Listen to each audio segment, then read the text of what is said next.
You look great as a mummy. It's an asylum. It's like being inside of an asylum with a straitjacket, wearing a surgical mask, locked down like a mummy.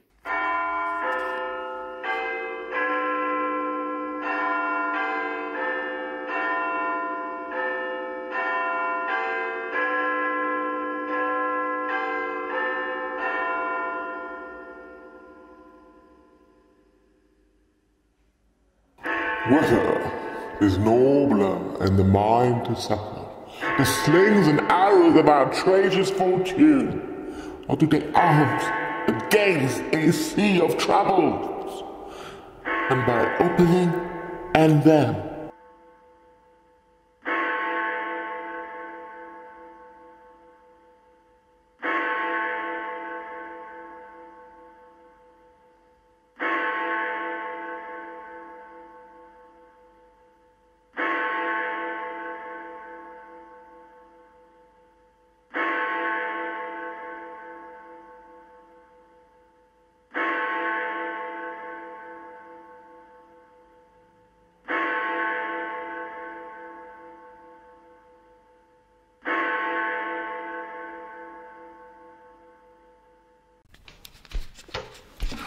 Old Nick,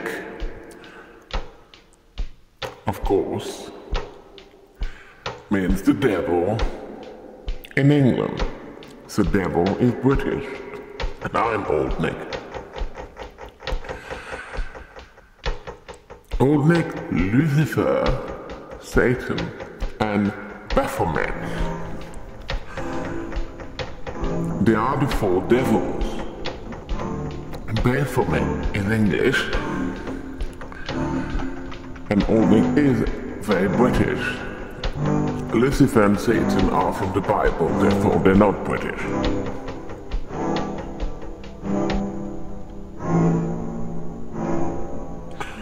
We're all men, except Baphomet, but Baphomet is more woman or trans, as it has the breast of the woman. So, in that sense, evil probably is more a man thing rather than a woman thing. Men are more evil.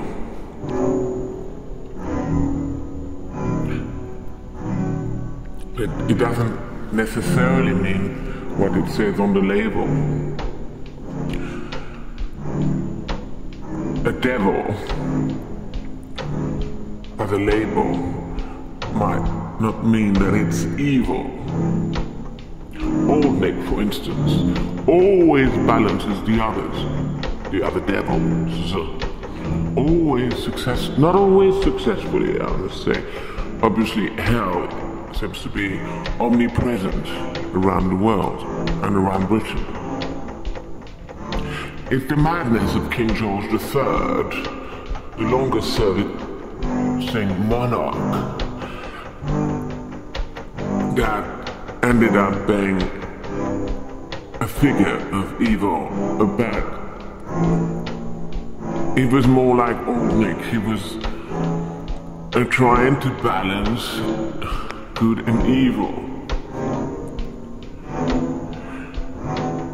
And in reference to King George III, red was his favorite color. And so is the devil's color. So red could signify evil, but red is also the color of madness. And if that's not insanity, what is everything? What is everything? What do we have here? What are we living? Nothing is what it seems.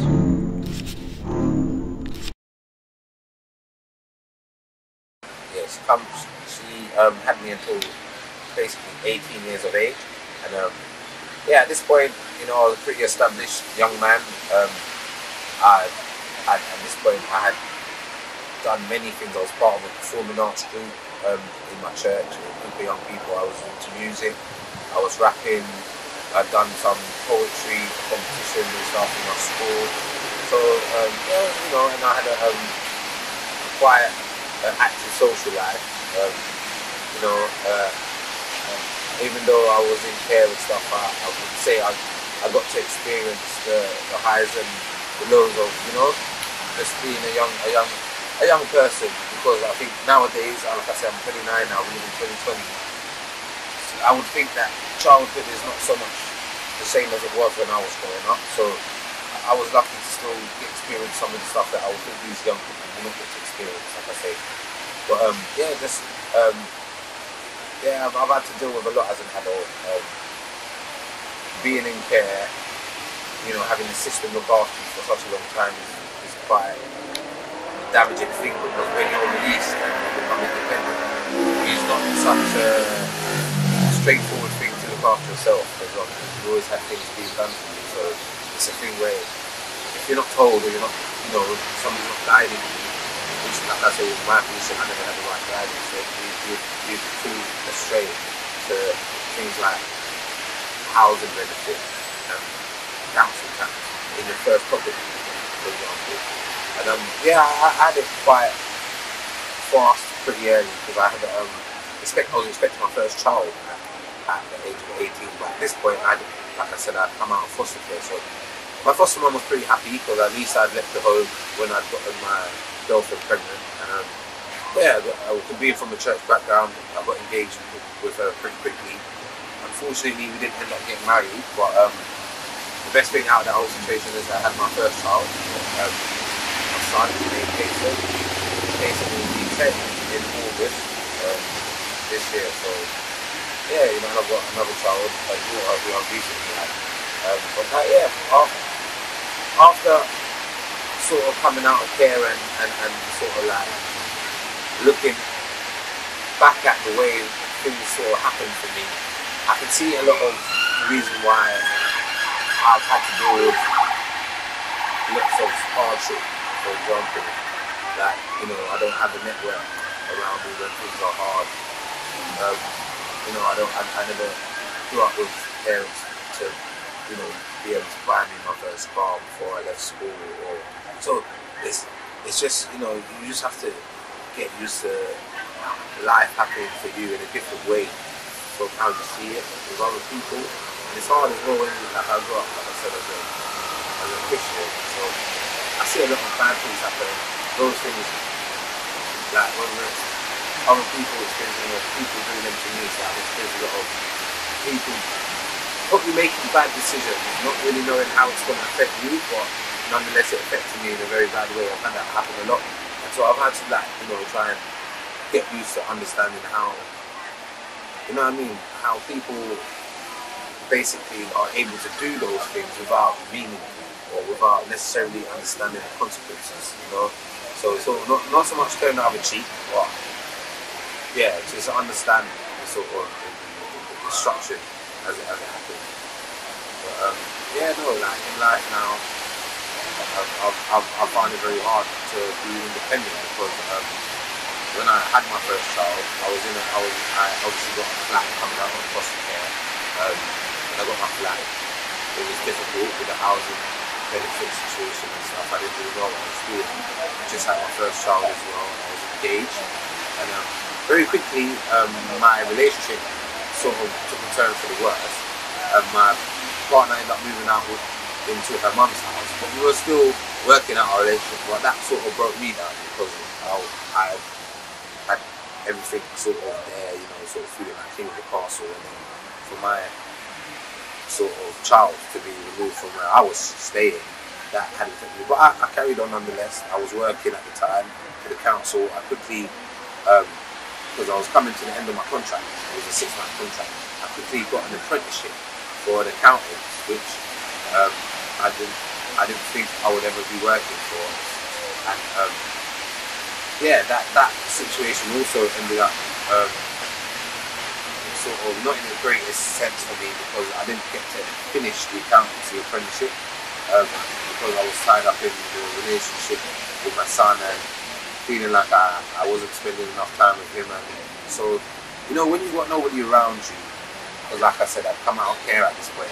You, there's a sense of accountability. That it's not it's not the, oh, you should have done this and you should have done that part. Just having someone to talk to and somebody to sort of like explain, when you go through things that are hard or whatever.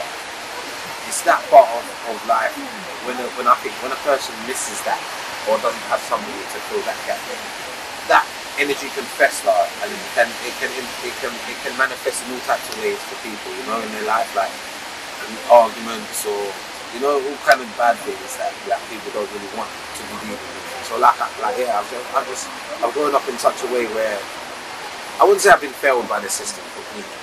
I mean, I wasn't raised by a system that was foolproof. I thought it was, but it wasn't. And I think a lot of 100,000 children in my position, that were all raised for things to be done for them, and then you just get released, and it's like, what do you do? You have to find yourself, especially when you don't have the parents there ready to come and say, oh look, we're here to pick up a relationship with you, or to, you know what I mean? Growing up for me in South London it was exciting, because I mean, I wouldn't say I'm a young man, but I'm not a young youth anymore. So when I was a youth, things were pretty much the same, but they weren't as serious as they are now. There weren't as many, even though there were many firsts when I was growing up. So there were many firsts, and people being shot, people being stabbed. It weren't, oh, this is the thing. It was first when I was growing up. But the experience now as young people, I would say that I watch the young generation now going through what they're going through, and it's a serious level now. The amount of people that have died, and I mean how heavy the gang presence is at the minute, or if not in recent years. When I was growing up, it wasn't such a serious thing. So I mean, we were proud of where we came from. We were proud of that whole legacy of being the urban group from this country, from England, from London, the city of London, from South London. But yeah, no, a lot of things are, I think,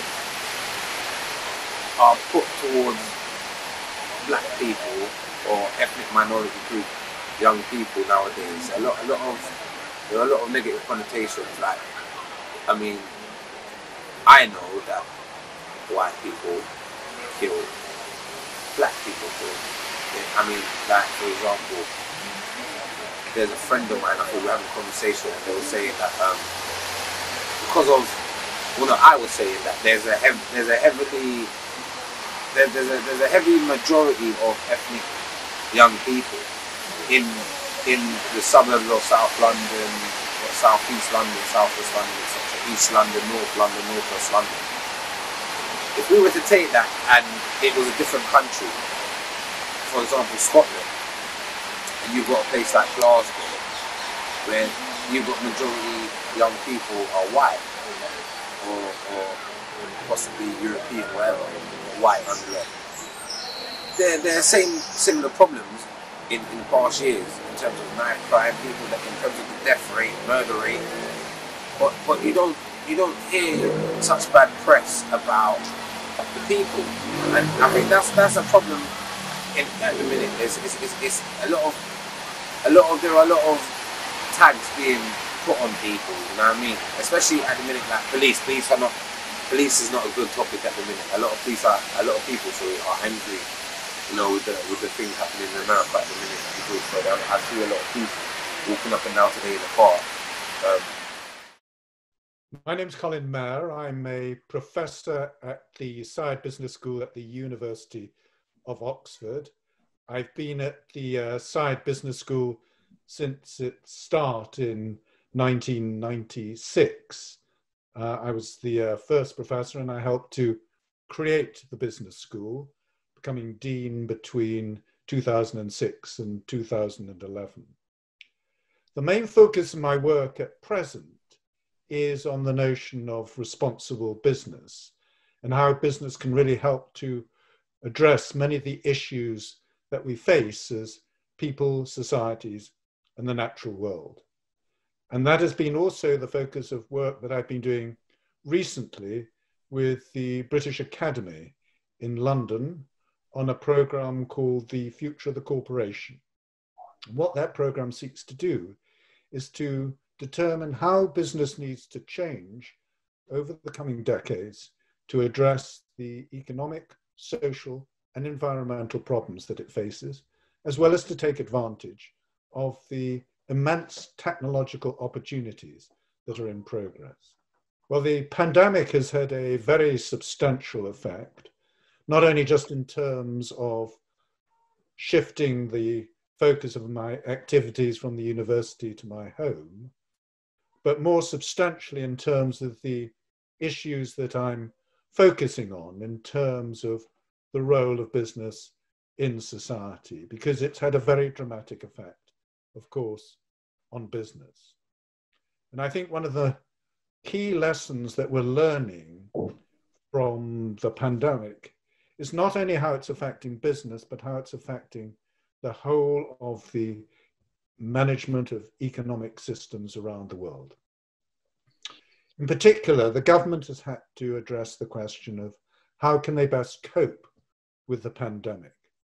And one point that I think has emerged very strongly from it is the idea that what seems to be an important element in addressing all major shocks is to be able to experiment and innovate.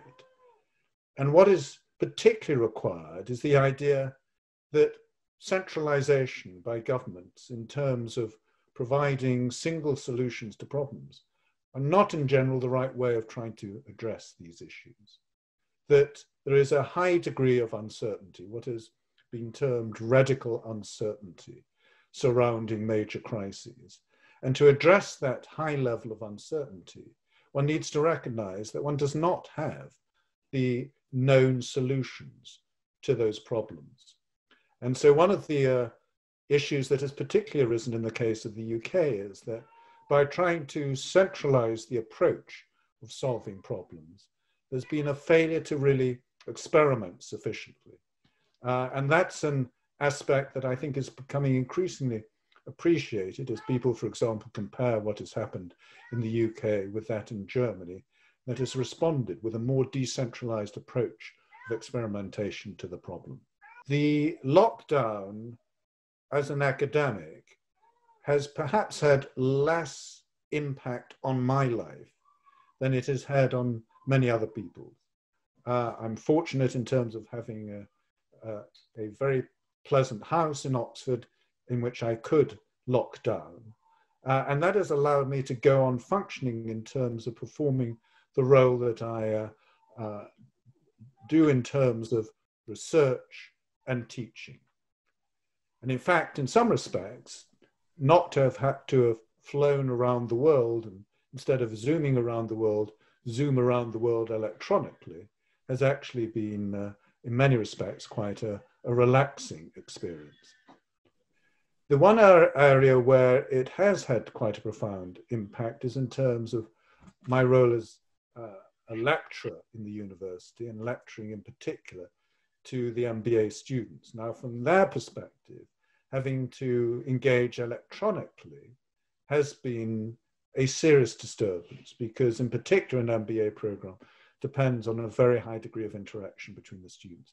However good the interaction is electronically, it cannot replicate the type of impression and experience that students have when they are in a classroom together. I think one of the main things that one learns about oneself in a period such as this is the extent to which one can, as individuals, operate in a way in which the degree of self-sufficiency that one has in a very isolated context is much greater than one might appreciate. And that the ability to sustain relationships with people while clearly benefiting from direct human contact can also be undertaken at a distance. And I think one of the things that we've all learned is how technology has allowed us to operate at a distance across the world in a way in which still allows one to not only communicate, but to very effectively engage in interactions with other people. So one, and I in particular, have missed greatly the ability to be able to connect with people on a personal basis. But I think what one also learns is how can one still have connections which are less physical in nature. No, I can't say I'm not inherently a lonely or depressed person. So I found that I coped very well with this particular circumstance. Because I've had more time, I haven't had to spend so much time on planes and going to the vast number of meetings and conferences that I would otherwise have attended. So I've had more opportunity to write.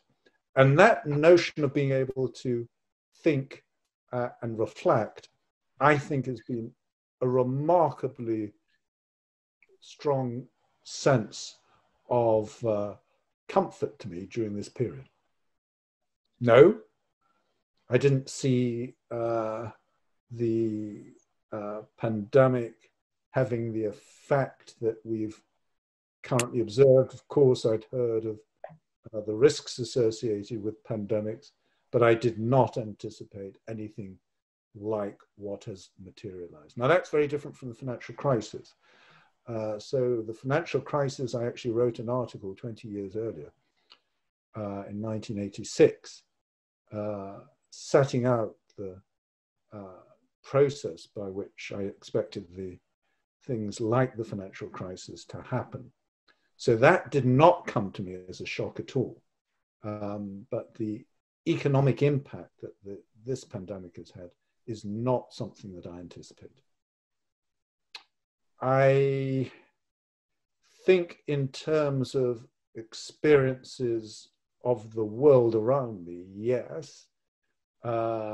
Is this something that will leave the greatest lasting impression on me?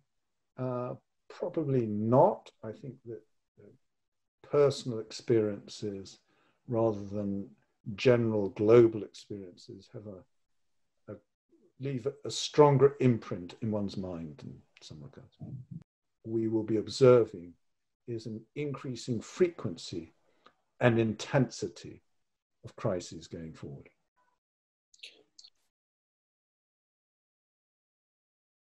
So we all know about the environmental and climatic change crises that are going to affect us, but we are going to see much more in the way of social disturbances happening. What's happened to date has been, to my mind, probably quite modest in relation to what's going to occur as the impacts, as we've just observed of the coronavirus, on the most vulnerable in society are going to very significantly intensify, and that will have very serious social repercussions. It has in the sense of it brings out extremes that have led me to reflect on what lessons I should be learning for the world around me and for my thinking. And it has, in that respect, considerably opened up my imagination and thoughts about the world around. Very profound insofar as they have brought out how vulnerable economies are, much more vulnerable than people ever imagined, how business is much more vulnerable than business ever imagined. There was a view that was beginning to appear before the crisis that business was bigger than governments. And what I think people have increasingly realized is how false that is and how dependent the business sector is on governments. But at the same time, governments have recognized how tremendously dependent they are on the business sector. So that mutual respect has intensified, and I hope it will be a positive outcome.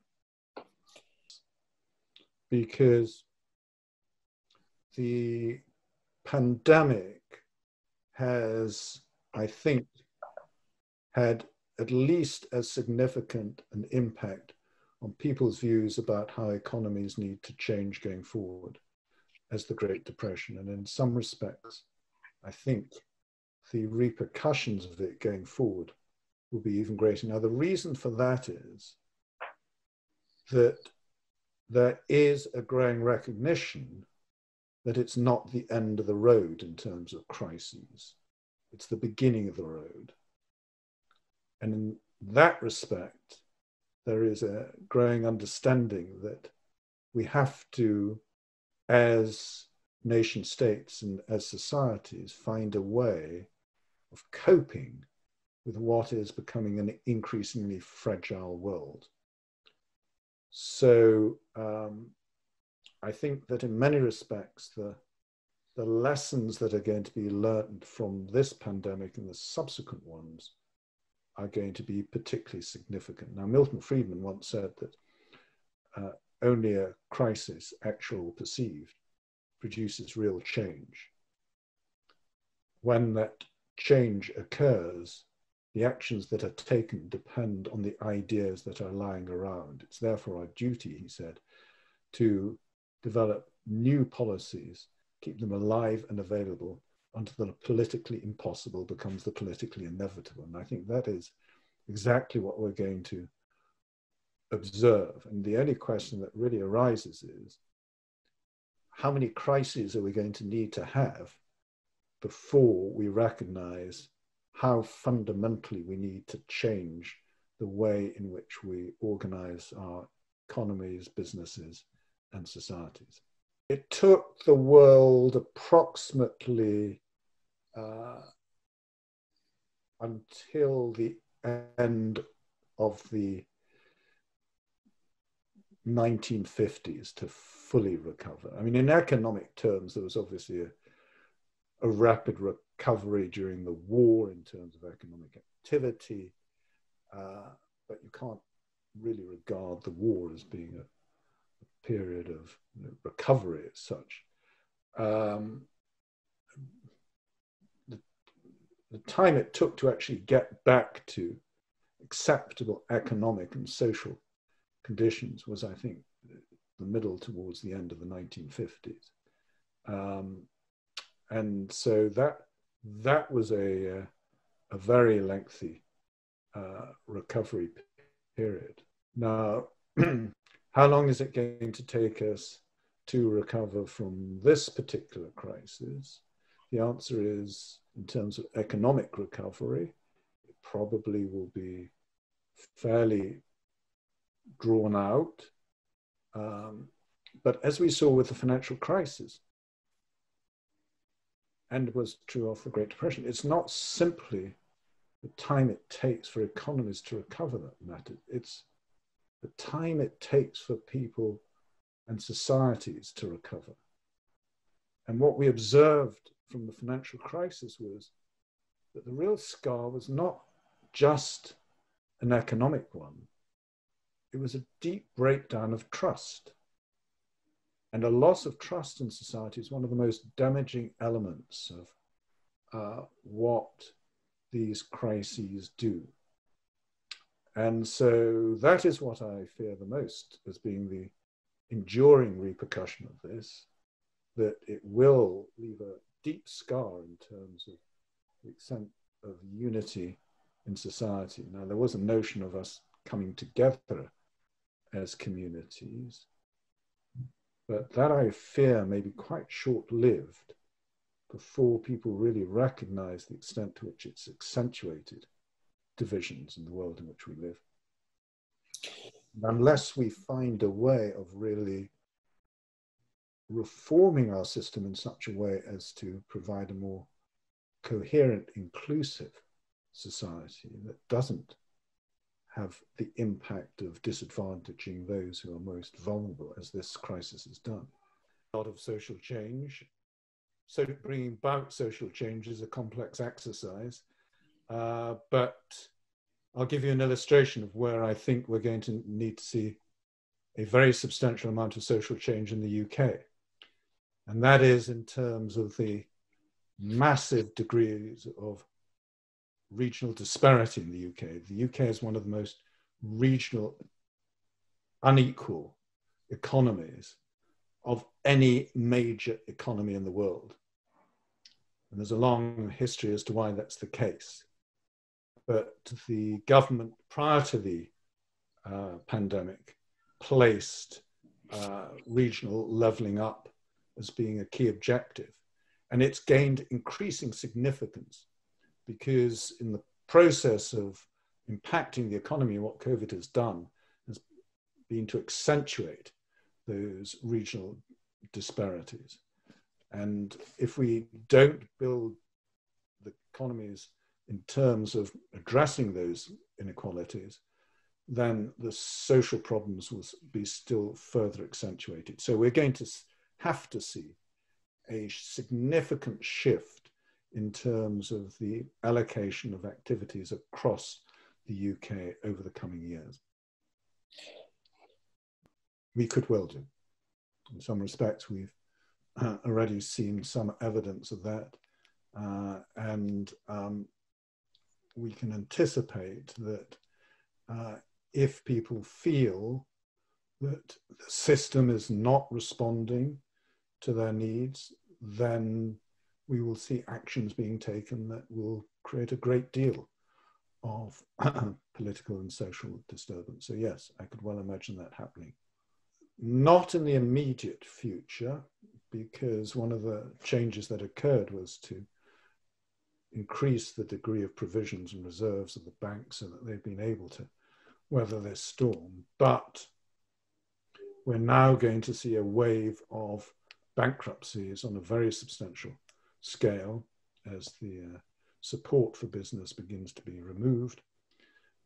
And as that happens, the banking system faces a very difficult problem in terms of the managing of the restructurings that are going to be needed.